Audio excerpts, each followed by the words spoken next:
ayibone inothi, ube ekhohlwe ifoni yakhe, afike abuye ayibone inothi. Engifuna ukusho nje ngoNjabulo uyangicika ngoba angimazi ukuthi ukhalelani. Angithi uyena obenza ubugebengu uhambe ebulala abantu. Buka manje futhi sekufika iy'ngane eyi-innocent ey'ngenzanga lutho ngenxa yakhe yokuthi uyena ubhizi nobugebengu uhambe ebulala abantu. Akangidabukisi nje angimdabukeli awumazi ukuthi ukhalelani.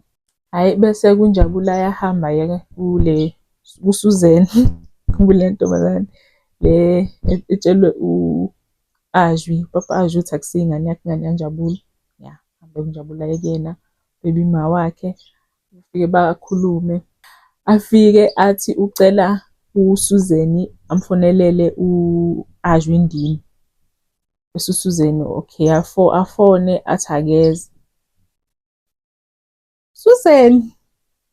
Susan nje mina ngithi uSuzan wayazi indaba.